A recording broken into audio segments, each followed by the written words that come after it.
Pessoal, passada aquela parte chata de fisiopatologia, mas extremamente importante para entender o assunto, eu falo para vocês agora do quadro clínico e princípios do tratamento. Você vai me perguntar, então vai pular já para tratamento, nem falou das vasculites?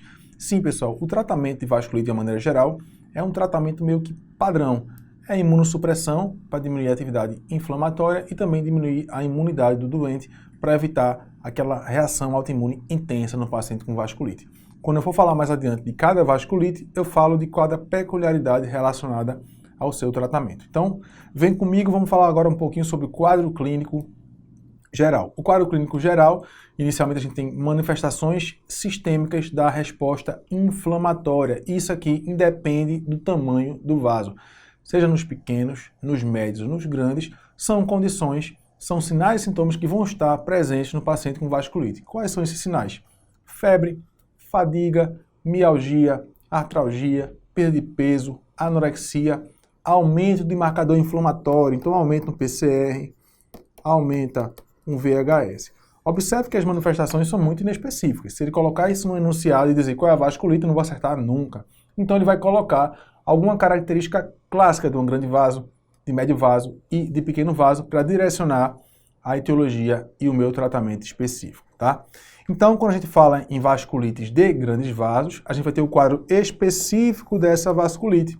Grande vaso, como falei para vocês anteriormente, aorta e seus ramos, principalmente os ramos cranianos, carota, vasos cervicais, dentre outros. Então, o que é que o paciente com vasculite de grandes vasos vai se apresentar na prova de residência médica? Ele vai ter claudicação de membros. Por que claudica o membro, Lucas? A gente imagina uma estenose numa artéria subclave. Olha aqui, arterite Takayama, grandes vasos, nome grande. Então, uma estenose aqui, aneurisma nessa região, o fluxo de sangue não passa adequadamente. Ao não passar adequadamente, a gente tem uma claudicação de membro. Então, quando o paciente vai levantar a mão, vai fazer um esforço, dói. Assim como uma claudicação de membro inferior. Lembra? Doença arterial periférica, o sangue não passa, o fluxo não passa, então esse paciente tem isquemia naquela região. Então, ele pode claudicar o membro superior também, assim como claudica o membro inferior. Assimetria de pressão arterial, pelo mesmo motivo que eu falei para vocês anteriormente. Se não consigo palpar pulso, não consigo ver pressão arterial, então pode estar assimétrica a pressão arterial do paciente. A ausência de pulso, sopros e aneurismas. Quando a gente tem um aneurisma naquela região ou uma estenose, a gente forma um fluxo turbilionar. Ao formar um fluxo turbilionar, eu vou ter a presença de sopros, tá?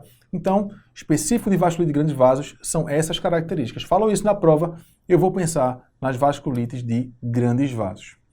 Passando agora, parece o mesmo slide, mas é a mesma coisa, pessoal. Quadro clínico geral, resposta inflamatória. O que vai diferenciar na prova vai ser a manifestação específica da vasculite. Quando eu vou para médios vasos, eu vou ter acometimento de regiões de pele, eu vou ter acometimento de região abdominal, eu vou ter acometimento de região também renal. Então eu posso ter nódulos cutâneos, úlceras gangrenas, lembra? Eu faço estreitamento, posso fazer isquemia digital, livedo reticular, é clássico isso aqui, falou em livedo, eu tenho que pensar em médios vasos. Observa aqui nos membros inferiores esse rendilhado na perna desse paciente, isso é clássico de médios vasos.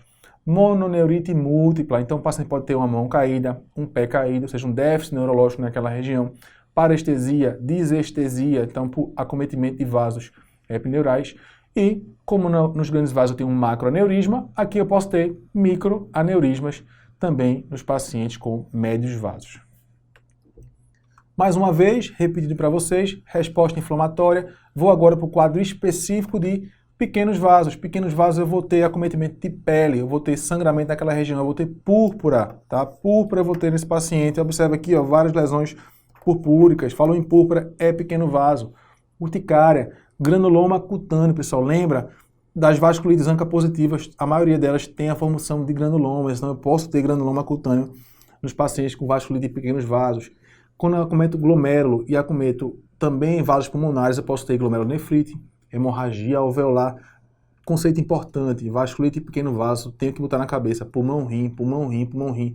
Pulmão e rim são pequenos vasos, os glomérulos são muito pequenininhos, tá? O pulmão também, os capilares pulmonares são muito pequenininhos, então são considerados pequenos vasos.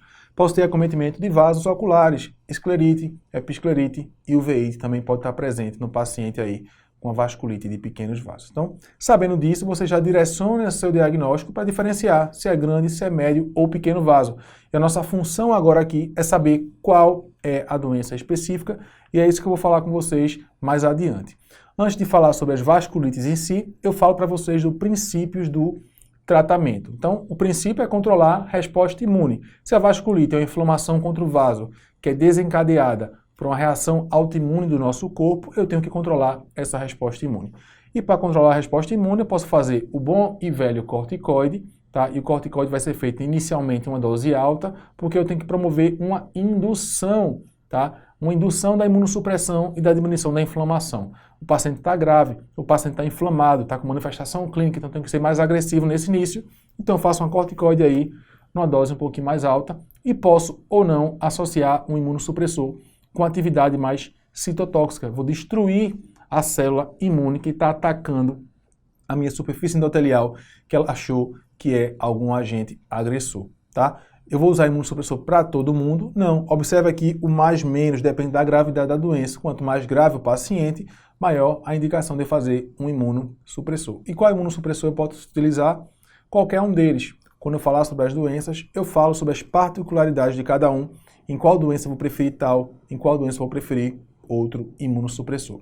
Após a fase de indução, eu vou para a fase de manutenção, ou seja, tirei o meu paciente do risco maior e agora eu vou manter esse paciente com doses baixas para evitar que o sistema imune volte novamente e gere uma inflamação. Aqui eu tenho que evitar os efeitos colaterais de um corticoide e do imunossupressor, então eu faço doses mais baixas nessa fase de manutenção para controlar a resposta imune do meu paciente. E se o paciente tiver uma vasculite por droga, obviamente eu não vou manter a droga, eu vou suspender a droga, também faz parte do tratamento desse paciente. Se for secundário, uma infecção como endocardite, eu trato endocardite. Uma hepatite C, eu trato hepatite C, tá? E se for secundária, por exemplo, uma neoplasia, trata a neoplasia do cara, faz quimioterapia, radioterapia, o que for necessário para esse paciente, tá? E se for relacionado, por exemplo, a alguma doença autoimune, lúpus, artrite reumatoide, trata a doença de base também, pessoal. Então, é secundária, trata a doença de base, faça indução e faça manutenção, tá? E esse paciente pode melhorar aí da sintomatologia.